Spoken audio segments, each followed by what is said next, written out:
let me just paint a picture here for you, folks. Imagine coordinating the most ridiculous guy's golf trip ever. You probably have a couple yo-yos in your group that are going to make the trip really fun. You can't wait. You've been waiting all year for this to come. And so you get there.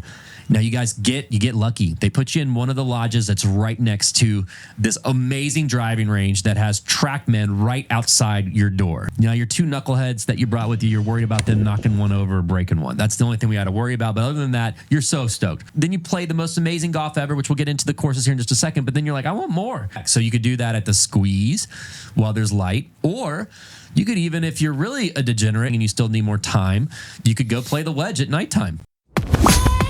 Did I tell you about my albatross? Hey, yo, here we go.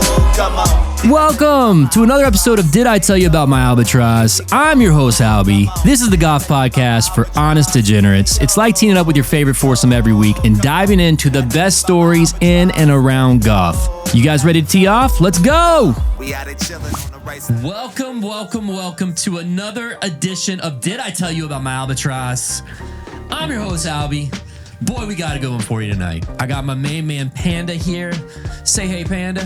Hello, world. So we got a special episode because we're going to be talking all about a special experience we had recently at Cabot Citrus Farms here in Tampa. They're in Brooksville. They're in Brooksville? Would you call that Brooksville? Yep. In Brooksville. That's what the address says. It does? I think so. He who questions the panda is wrong. Yeah, I should have learned my lesson on that a long time ago when we do Stump the Panda, which we may have time to maybe sneak in a couple of Stump the Pandas. I have a couple on deck for you. But really, tonight's episode, Panda, Cabot Citrus Farms had us invited DITYAMA. Mm-hmm. Did I tell you about my albatross for a, what would you call that, a preview play? Yeah, for Media Day, preview play. Yeah, Media Day, preview play, and it was spectacular. We're media. We are media. That's one of the things I was like, wow, we got a media. We are media. We are media. And I know we are because we were there with a bunch of media people. Like there were newspapers, they were it was crazy. They had TV people there. Actual media, like people with cameras. And then we were there with our camera phones. Mm-hmm. I had a drone with me at one point.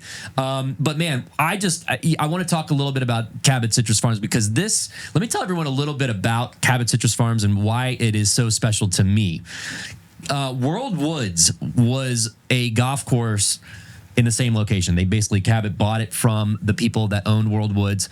And I think it was just a guy too. I think the previous owner was like one Japanese dude.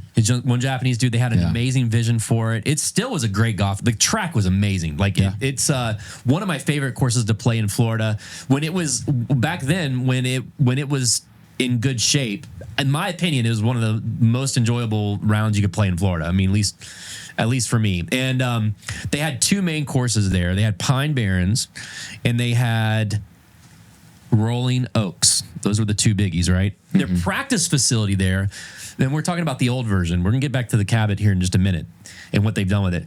The practice facility there was like barred. I mean, it was amazing. It was crazy. I think they had the 360. They had the 360 range. The old one was, it was circular. Yeah, circular, which I love those. And then in the putting, you had practice putting facility that was unreal. Always just an incredible time. And it's the nice part about it is the location. So it's in the middle of nowhere. Brooksville, no offense to all the Brooksville listeners out there, but there's just nothing around there. Now that place is blowing up lately. I mean, I'm not saying, but back then there was nothing there other than farmland. And but it's still really easy to get to. So like from Tampa, it's just a 45-minute drive on a very easy, like Tampa's terrible for traffic, but getting out there is a piece of cake because you just take what we call the veterans and it's about 45 minutes away or so. Really easy to get to from Tampa, really easy to get to from Orlando. And then it's just they just kind of ran out of money, I feel like. I don't really know the exact story, like what happened to World Woods, but it definitely declined over the past the last few years that they were around. But again, still like the layout, the track was just unreal. Lots of trees. I'm talking about the old version. Lots of trees. Mm-hmm. I believe that Pine Barrens, that course was my personal favorite. A lot of people like Rolling Oaks more, but that is a loose replica of Pine Valley. Did you hear that? Is that true? Maybe like some of the holes were templated the same. The whole big thing about Pine Valley is if you're on one hole, you don't see the next hole. And there was like some vibes of that out there. I also like Pine Barrens more. You did? Okay, instead of Rolling Oaks? Yeah. People said that Rolling Oaks was, and this could be a rumor. I should probably dig into this here a little bit. But people had said that course was a loose replica of Augusta. I think once again, yeah, some of the holes were templated the same. Yeah. I think Pine Barrens was really probably more of a Pinehurst. Okay. With like the waste area and the blowout and the sand and the elevated greens. Yeah, exactly. So it's exactly what he just said. So like in the waste areas, you could ground your club. Lots of waste areas. I'm talking about sand everywhere. And I spent a lot of time there. I mean, it's the waste areas. Like it's just I kind of learned how to play out of them because you just find them there. And then, but I do think that the layout for me, it was. If I remember correctly, the clubhouse was a joke. Like the clubhouse was very 1984. Right. Like the experience was not. It's a public course. I mean, it was always a top 100. Yeah, like let's see. So Pine Barrens hosted a Shell's Wonderful World of Golf. Yes, that's true. Tom Fazio is the guy that, he's the architect. Great name, Tom Fazio. He gets a lot of hate. Why? Does he? What do you mean? Yeah, the Foz. Why does he get hate? Because it's like very new school. What he builds, he kind of does his own thing. I'm okay with. I like Tom Fazio. Some of Tom Fazio courses are in my favorite courses, but Tom Fazio gets a lot of hate. Wow. Okay. Definitely from the architect bro.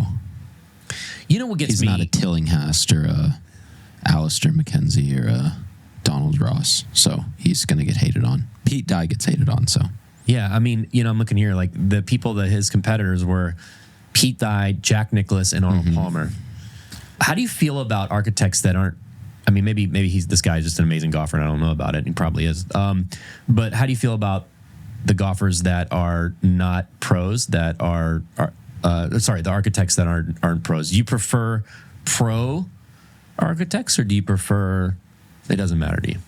I mean, I think anybody's capable of making a good golf course. I think that the couple of courses that Tiger has done have been really good, at least the ones that I played. I think that... Which ones does he have? He has Blue Jack in Texas, which is sick.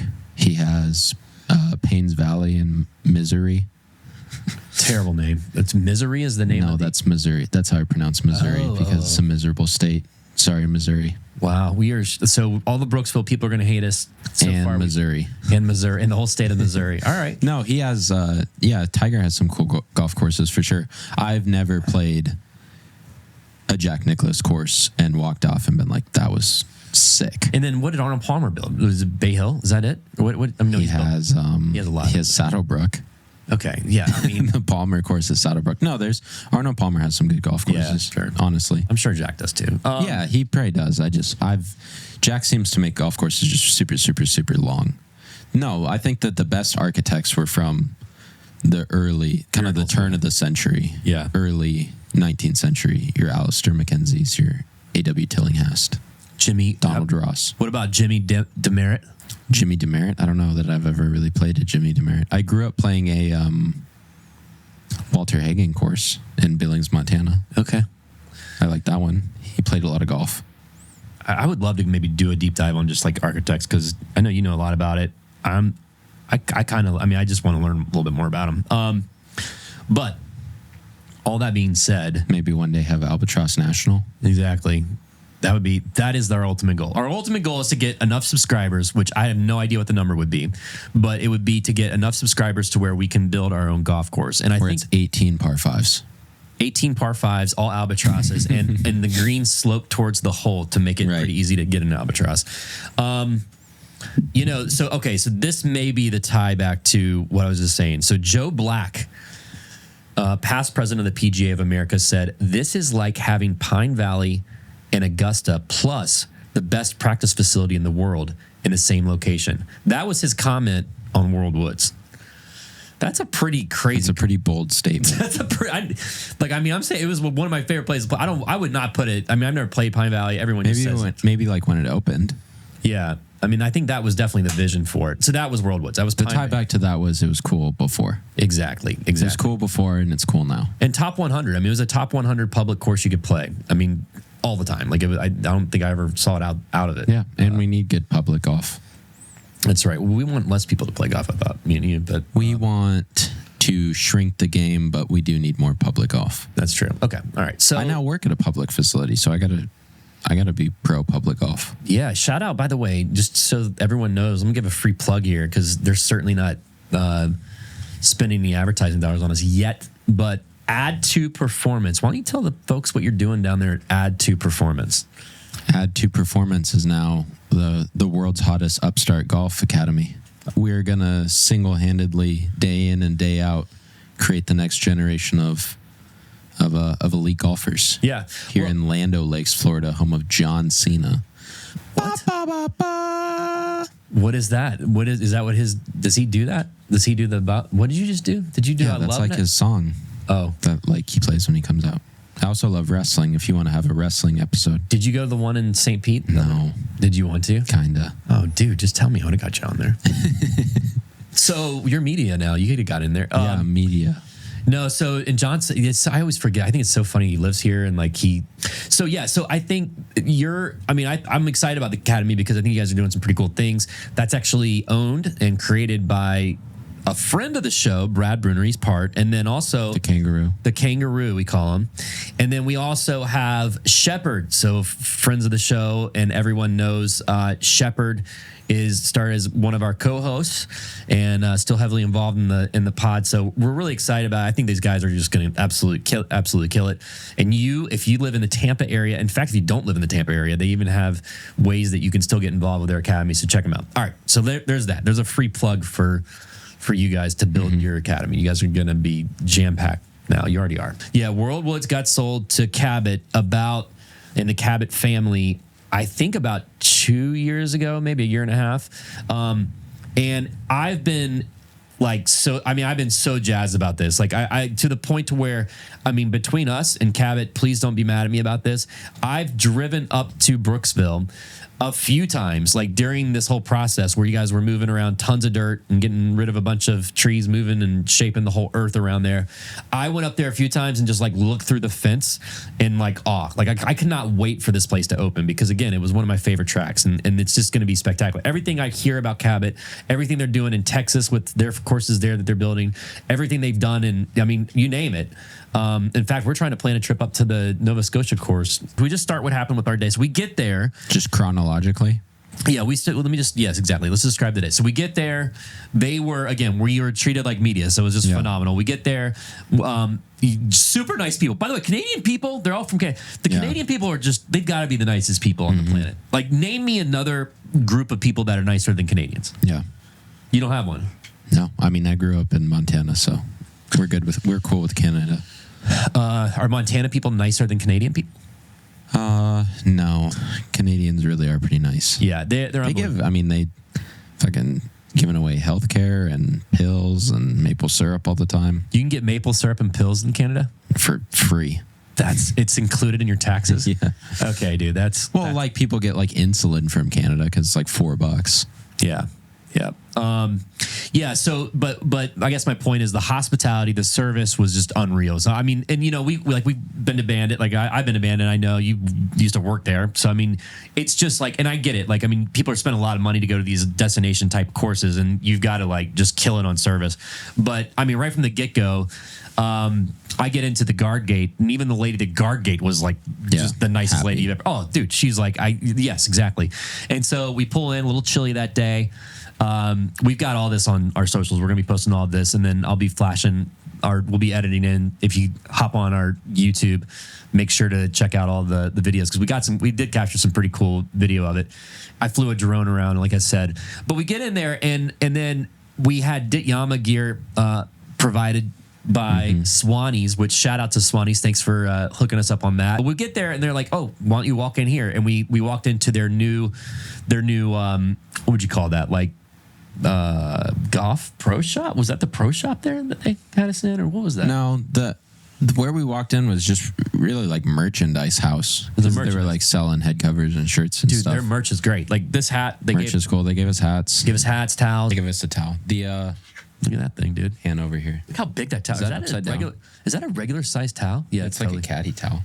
Yeah, the logo's cool. So the logo is just kind of like an orange, but then it says Cabot. Yeah, let me get this on. Hella citrus.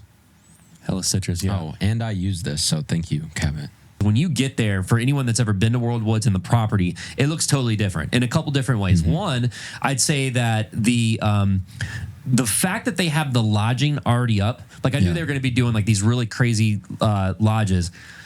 We actually, as a group of buddies, we looked at investing in one. It was a little outside our price range, but it looked like they're going to be really nice. And I think that opens in. They're already going to open those in like end of February, early March. She said.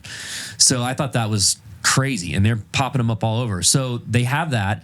You pull in, you go to this little thing. They get us some cider. We start walking down to the range, and then, dude, my mind was absolutely twisted. They had.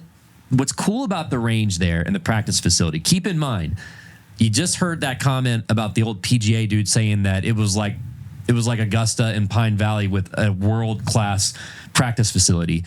So, I mean, I don't know how you top that, but these guys they're heading in that direction because all the lodges are like, at least they have a row of lodges that are right in front of, or right behind the driving range. And the driving range, which would be amazing for a guy's golf trip. Like, you have a guy's golf trip and you you can literally walk out your cabin, go hit balls whenever you want. Oh, and by the way, it's not just like it's not just a regular driving range. Each bay, or each, what would you call that? That's fine. Each bay has a TrackMan, an outdoor TrackMan. I've never seen an outdoor TrackMan. Have you? I've definitely seen an outdoor TrackMan, yeah. I've never seen it done the way that they did it, where like each individual little bay or stall has its own TrackMan that's like in a little case. Yes. That you can dick around with and hit balls. That was pretty cool. I've never seen that before. So what else is cool about it is at nighttime, you could have a guy's golf trip, and then if you wanted to go hit balls at 10:30 at night under the lights, you could do that. Or putt. Here's the other thing. They have a short course. But wait, there's more. No, the short course, they have two short courses, I guess is what you'd call it. They have what's called the squeeze and the wedge. In addition to putting course and two 18-hole courses. Correct. Let me just tell you a little bit about the squeeze. The squeeze offers 9 holes that range from 100 yards to 550 yards. And architect Mike Nuzzo drew inspiration from the world's best short par 4s to create a course that is full of fun and drama. That's the squeeze.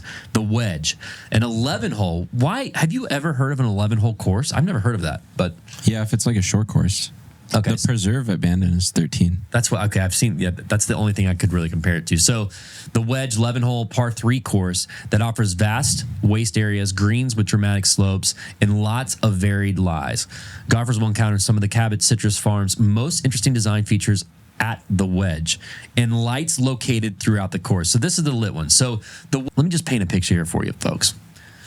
Imagine coordinating the most ridiculous guy's golf trip ever. You probably have a couple yo-yos in your group that are going to make the trip really fun. You can't wait. You've been waiting all year for this to come. And so you get there. Now you guys get lucky. They put you in one of the lodges that's right next to this amazing driving range that has TrackMan right outside your door. Now your 2 knuckleheads that you brought with you, you're worried about them knocking one over or breaking one. That's the only thing we got to worry about. But other than that, you're so stoked. Then you play the most amazing golf ever, which we'll get into the courses here in just a second. But then you're like, I want more. So you could do that at the squeeze while there's light, or you could even, if you're really a degenerate and you still need more time, you could go play the wedge at nighttime, which I think is kind of cool. Have you played night golf ever? Kind of. Yeah. I see stuff on Instagram like all the time. I'm like, dude, they should totally. I've done it on like lit golf courses. I've never done it with like the ball that glows. Yeah. And it's just pitch black. That seems frustrating. Work? Yeah. I don't think. Oh, no, they do that. I would, but I've heard it can crack your club. Like I've heard it, you got to be careful with those because they can crack your club. By the way, with all the speed you produce. Well, that flip hook. Yeah. You're my coach. Don't tell people that. You're trying to sell an academy here, dude. No. So that's interesting because this is, all right, real quick here. That's not the same guy as what we were talking about. That's the other guy. Oh, so that's Nuzzo, and then that guy's Kyle something. Oh, okay, gotcha. Yeah, Kyle France. Okay. So really, okay, so let's talk about it. So there's actually 2 course designers, right? We have our main man, Nuzzo, which I didn't get an opportunity to meet Nuzzo. His name's Mike. We should probably call him Mr. Nuzzo. I don't really know him on a first name basis, but so Mike Nuzzo, he actually is the guy that led a lot of the short course and practice facilities. He's also heavily involved in what we think is the putting, the 21, which I think is the putting course, and that's and then he's got a goal of creating. This is his tagline. I just want to make sure people get a good feel of what we're talking about here. His goal of creating enjoyable courses that inspire people to play. All right. He also has a number. Ooh, you'd appreciate this. He's also the designer of Wolf Point Club in Port Lavaca. That's probably not the right way to say that. You probably know better than me in Texas. Have you ever heard of that? The #1 golf course in Texas. What? The #1 golf course in Texas. It's called World Point Club in Port Lavaca. Lavaca sounds better, right? Yeah. I'm gonna have to fact check that because I didn't. You didn't know that? We'll circle back to that. Okay, we'll circle back around to that. Yeah, so anyway, I thought that was it. But then the other gentleman, which we did get a chance to talk to, really nice guy, Kyle Franz. Let me just say that again, Kyle Franz. Kyle Franz, he's leading the renovation of Cabot Barrens, and that's really Pine Barrens that we that of course that we played. Yeah, that we played, and we'll get more into that. So that's actually going to be called. Let me pull up the Roo. The Roo. That's the Roo course. How do you think they came up with the names for these? I don't know. You could have asked him. I didn't get a chance. Well, so like they did actually have the CEO there, like I mentioned, and really nice guy. He just had a lot of actual media around, like they were, newspapers and stuff asking him questions. I could have probably found that out. He's probably told people. So anyway, I guess my point is that, the practice facilities are just going to be unreal. And then the fact that they're lit up, I love. All right, so now let's get into, so once we hit golf balls, we're feeling good. By the way, they had an entire spread there with, like, I'm talking about muffins. We had, like, continental breakfast, but I mean, it's a different level. You got more cider. You're all hopped up on the cider. You loved it. And then they had, like, when I say like parfait, like it was like granola, you had fruit, you had like the whole deal, and it was like take what you want, like just go take it, like everything was Yeah, we didn't pay shit. Didn't pay shit. They were super nice, generous. So okay, so now we're all hopped up on the cider. We've hit balls in the TrackMan that made our stats are off the chart. I'm cracking golf balls with the lit golf. There's no like lit golf balls. I don't think. Right. I think they just left the course. But so now we're ready to go play, and they were like, okay, it's a shotgun deal, and we started on hole 18. We were 18A. 18A on DITYAMA's not a B group kind of group. Nah, dude. Not at all. We're A group specifically. Now this is important because I want to describe the DITYAMA foursome we had. We had quite the foursome.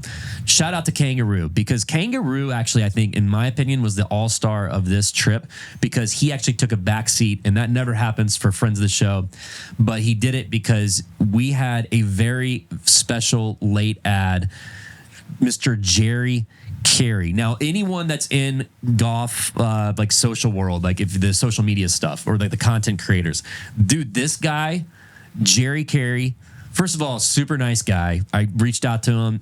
I told him we were playing Cabot. He wanted to come play and check it out. He's from Canada, the western side, British Columbia area, I think. And he was like, oh my God, if you guys are playing that new Cabot course, I want a guy to play. Like, I want to play. And I was like, all right, I've already got a foursome. Let me just talk to Brad Bruner, Kangaroo. Resident Tour Pro of DITYAMA. Resident Tour Pro, big hand in this academy that these guys are doing, and just a super nice guy. And Brad was like, and it was great, because actually what happened, Shepard, our other co-host, he said, oh yeah, like, I can't believe you do that. I can't believe you'd ask Brad to take a back seat. Like, he's not even going to want to come, man. Like, why would you do that after you've already invited him to play? I felt like a complete jerk. I'm like, he's totally right. Like, I'm sorry. And I called Brad, and I'm like, look, man, I apologize. Like, and he said, dude, who fucking cares? Like, I'm going to go play like Cabot. Like, first of all, that's amazing. And he was like, I'm going to go play with a couple like random people that I'll meet. That's fine. That like, who cares? So it's just Shepard, throwing more shade at your boy B here. It's fine. But it was great. So he's the MVP. But Gerry Carey joined the foursome with Shepard and Panda and myself. We teed off on 18, and And it was, I mean, right from the beginning. So the couple things I noticed right away. So we'll get more into this here in a second. We interviewed the architect. We interviewed Kyle. Yeah, Kyle Franz. We interviewed him after, and he said some really insightful things, which I wish I would have talked to him before, because I would have played the course a little different, and it would have been cool to kind of see his vision for it beforehand. You know, I was trying to remember it after the fact. But I will say, like, the thing that was really interesting is the trees. Like, if you played World Woods in the past, Pine Barrens especially, there's lots of trees everywhere, lots of pine trees, lots of vegetation. Now, I know these guys are still built. This is a preview play. So this course is not, it hasn't been final. Like, it's going to just get better and better and better, of course. Still spectacular, but it's going to get better. The first thing you notice, or at least I notice, is the trees are gone. Like, like there's just like there's no, like, all the, no, there are some trees like that, like they kept, I guess, the really healthy and like the beautiful ones, but And like the ones that you have to hit around. Right. Like on 14. Exactly. It didn't really, like, I don't think they got rid of close, he said something like 5,000 trees, but I don't think they were critical to the experience. And I think the other reason he said that was because he was trying to open it up for a couple things. One, obviously this is sort of the trend with a lot of these courses. Stream Song's very much like this. I don't know if Stream Song had trees there in the beginning, but they're also trying to let through a lot more wind. So it was extremely, I don't know if it was just the day or if what he was saying, I mean, I'm sure it had something to do with it. Dude, the wind was crazy. Like, the wind was actually really crazy. There's no trees to block it. And that is one thing when you'd play in the summer at Pine Barrens or even Rolling Oaks for that matter, it was just stagnant because there was no airflow through there. So that's the one thing they wanted to change. The other thing he mentioned is just that he wanted the experience to be more of a, he wanted the distance between tee boxes to be a lot shorter, a lot easier, and just a better experience. And I think they accomplished that really nicely. I think that was just one thing I observed. But those were my initial, when I first got out there, I'm like, it looks completely different. Like, I mean, it's a new course. It's a new course. So that would be any other observations on, your initial thoughts when you first got out there? What was going through your head? No? Caddy? We had a caddy. We did have a caddy, so you can take a caddy. Initially, yeah, I mean, that's the thing that you notice is it's like way more open, like a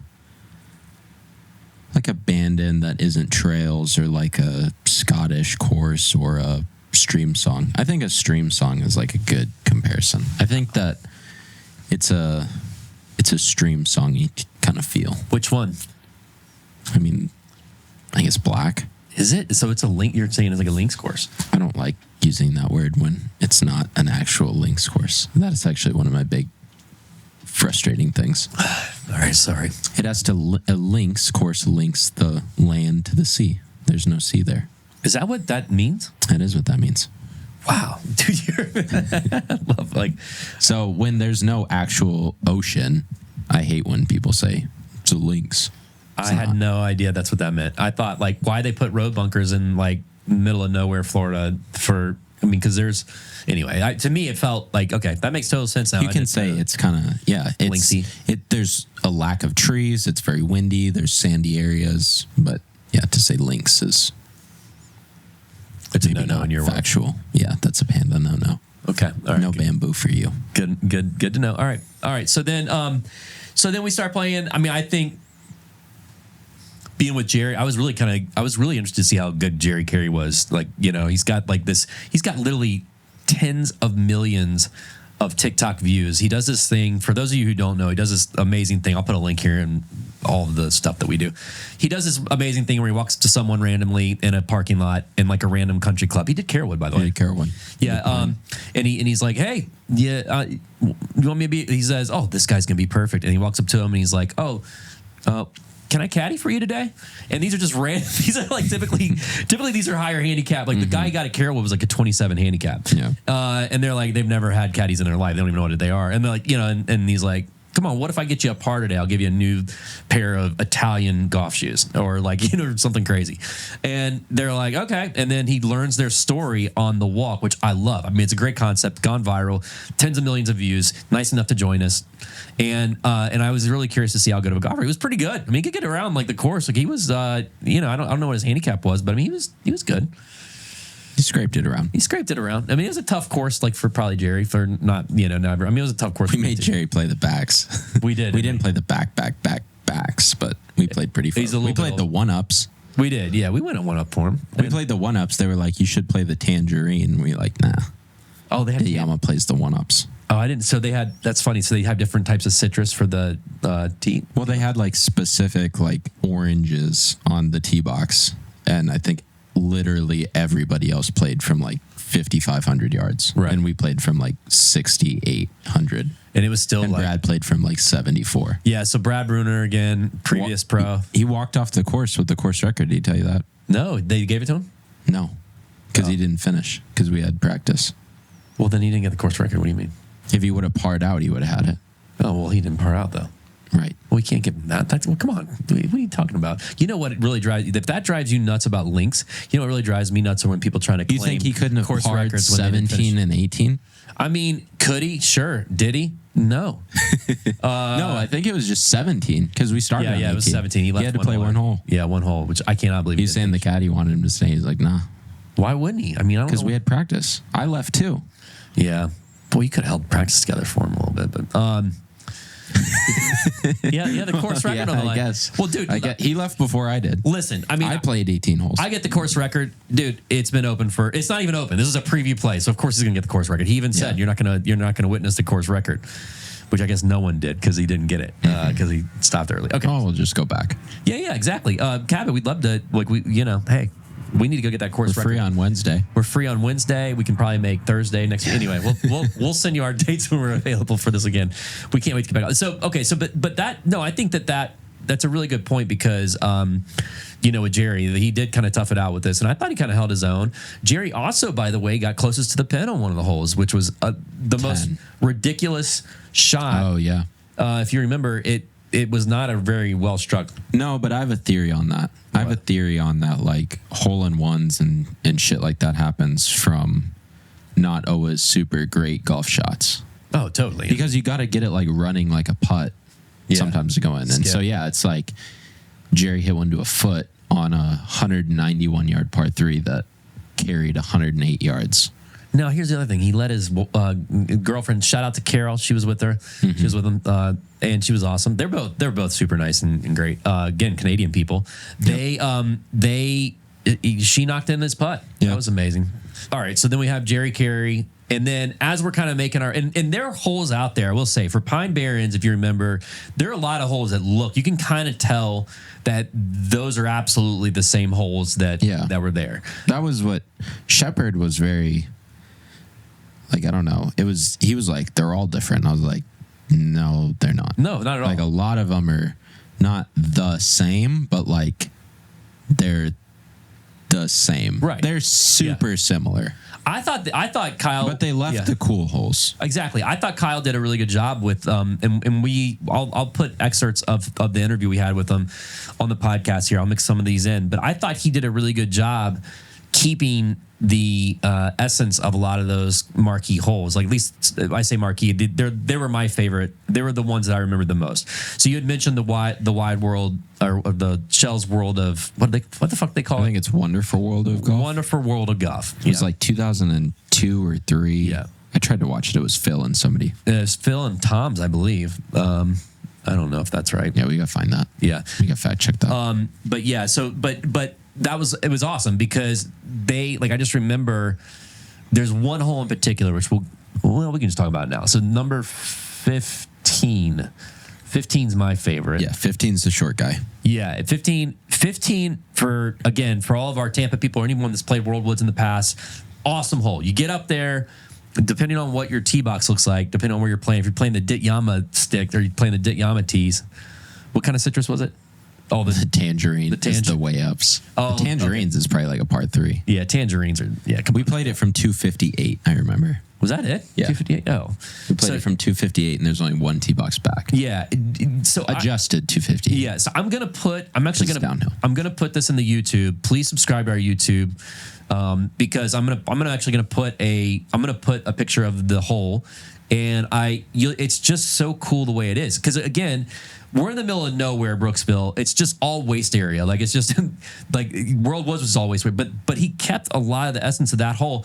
And it's an elevated tee box, and then you can go left. You can like lay up left, and then it's a real easy approach shot. Real short hole, or you can take the right version, and you got to clear. Now, before I remember World Woods, like you actually had to clear some like water and stuff. Like that was like, was there water there this time? I can't remember. There wasn't. I don't think that in the current iteration there's any water. Yeah, it's more. I think it used to be a little bit more challenging if you took it right. You can hit like a short iron way left and then flip a wedge, right? Or you can physically try to drive the green. You can't miss right. That's kind of what you did.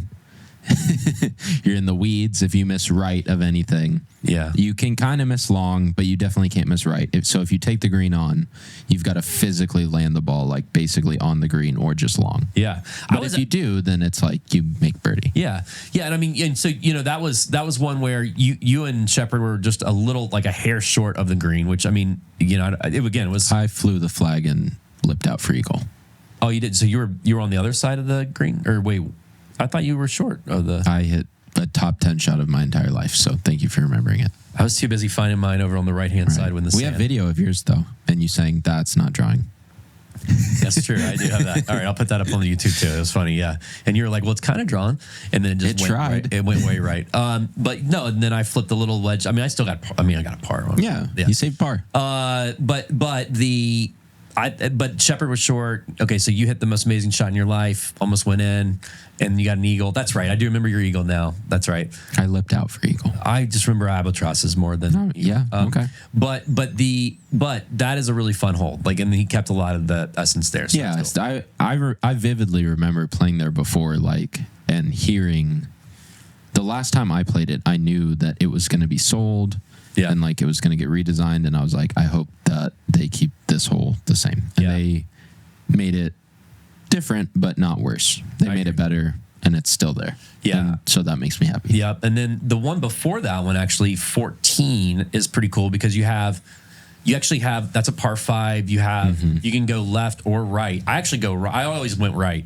So like you hit a drive and then you can actually go up the right side and then you have a elevated shot into the green, like a really cool green there, almost like a postage stamp. And then, or like what most people do, and I know you guys did, you can go left, and that's probably even an easier shot. I was just all over the place off the tee, so I had to play that right side. But anyway, that's also a cool hole, and I felt like that looked a lot different just because of the lack of trees, but it was still the same. You played it the same, and that was fun. So that's cool. So the other one that I'll call out is 16. So that was your favorite one, right? Par 3. Yeah, 16 has probably the wildest green that I've ever seen on a golf course. I kind of agree. It has a bowl that kind of funnels everything towards it. So if you use the backstop and play the bowl correctly, at least where the pin was, you have a 1 foot putt for birdie like I did. And if you don't hit that exact spot, you make a 7 like you and Shepard did. And there's really no in between.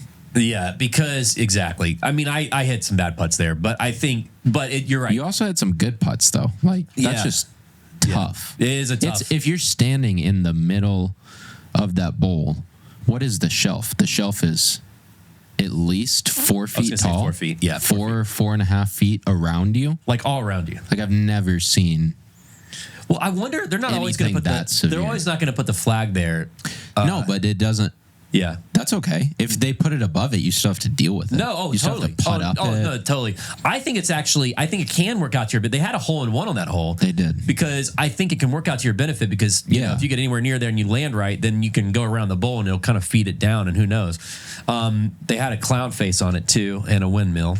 No, they didn't. I mean, they should have. No, I mean, some of that, like, but I think it's kind of cool. Like, I don't like the gimmicky stuff, and that is a little gimmicky, I will say. But I also think you can play it, and they can position the flag where it's just a really. I don't mind it. It's one of these.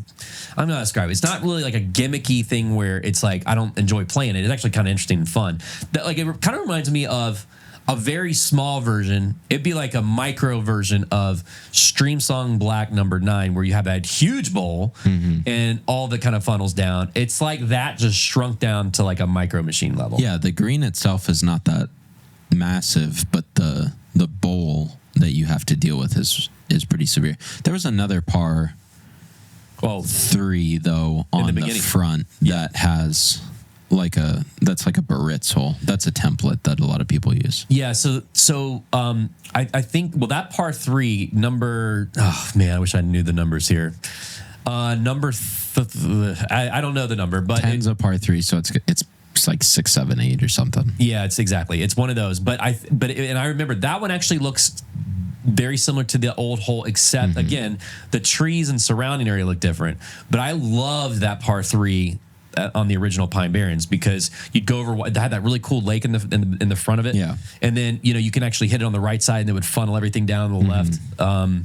So I thought that you could still see a lot of that in that hole. It was a little different. It was shaped a little different, but I mean that was still a cool hole. I didn't play very well in that one. Who has the most templates? Are they all like does Palmer have a template that everyone follows? So it's just CV. No, it's not just CV, but there's all sorts of. There's McAllister or what's his name? Alistair McKenzie. Yeah. Yeah. I mean, he has some stuff that like people definitely are going to copy for sure because he's really good. By the way, this episode, Panda, so excited because this episode is sponsored by Divot Board. Divot Board. Yeah, so everyone knows. You're a proud Divot Board user. Yeah, so I mean, I will say, so like we are doing this segment. It's been slow rolling to try to get going. We've just got so much other stuff going on, but I've got like 3 or 4 of these recorded. I've got just about every swing aid imaginable. Like I really do. I'm the swing aid guru, as you know. We're going to get you involved to kind of explain to people how you're supposed to use it. But this one does actually work. I've seen you use this one. Yeah, this one is so Divot Board, amazing. And I'm not just saying this. Like I'm not ever going to. By the way, we're honest degenerates. I'm never going to promote something. Now, we may review stuff that I don't necessarily believe in. I'll give you my honest I think feedback. we should rank all the... Yeah. I think you should get a Panda pass-fail. Oh, I like that. Yeah. Okay. All right, let's do that. And I think the biggest selling point here is you get to see where your club is making impact into the turf because it has these like fancy sequence and then they go whoops like that. So you can see if it's like once your club goes.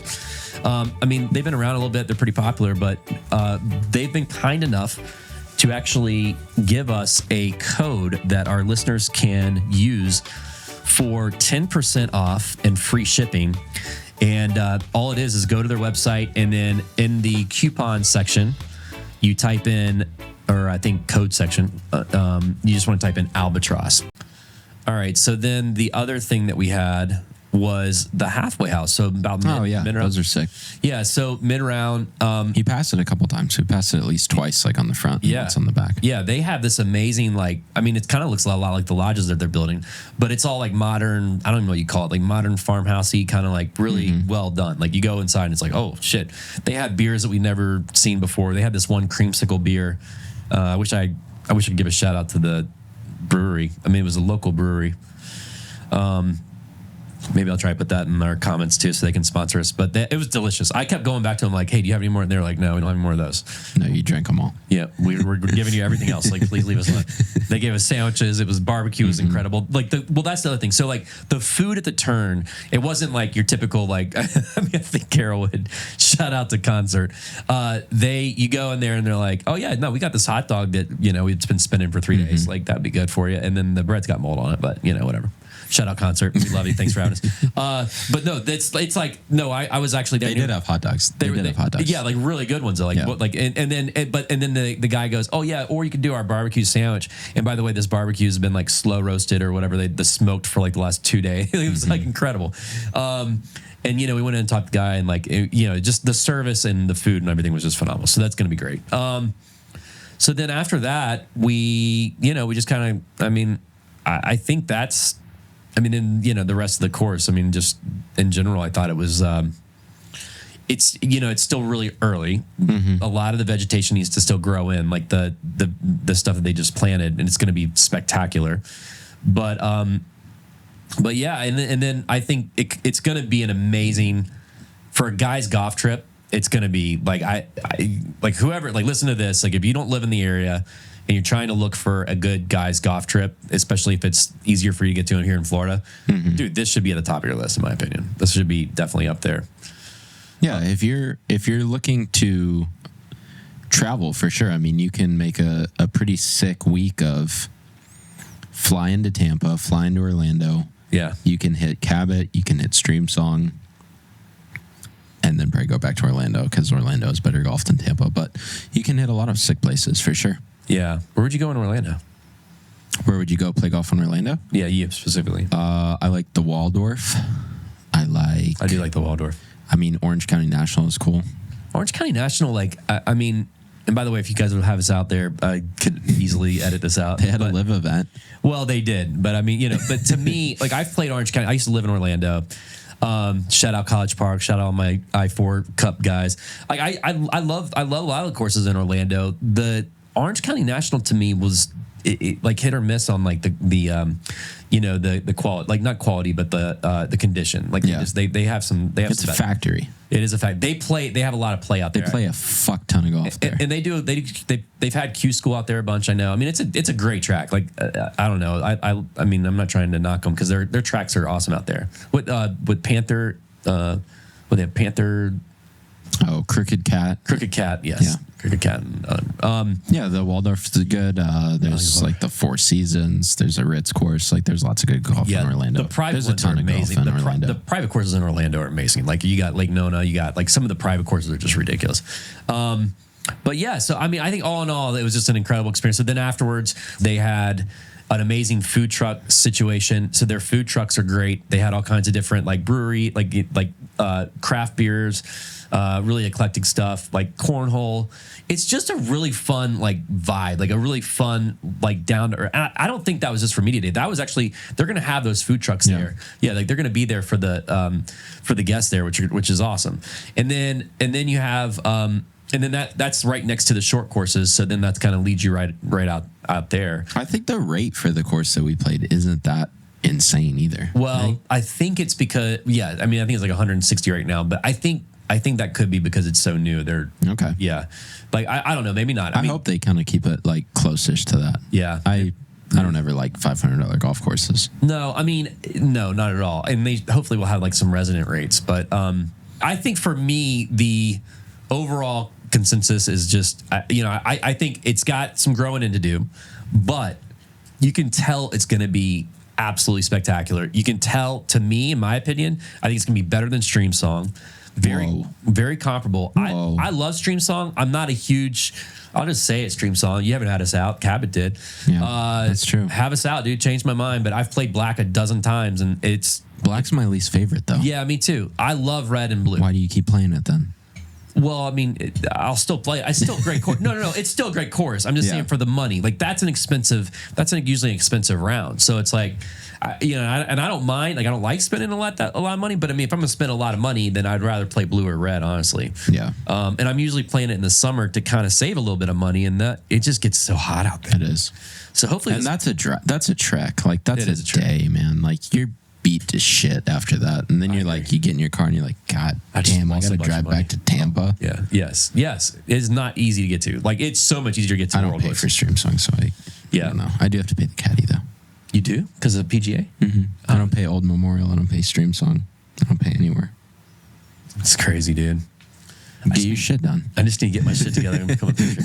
What would it take? Like, what would you take? Like, someone like me, where my swing's at. I'm a 5, 4, like a 4.5.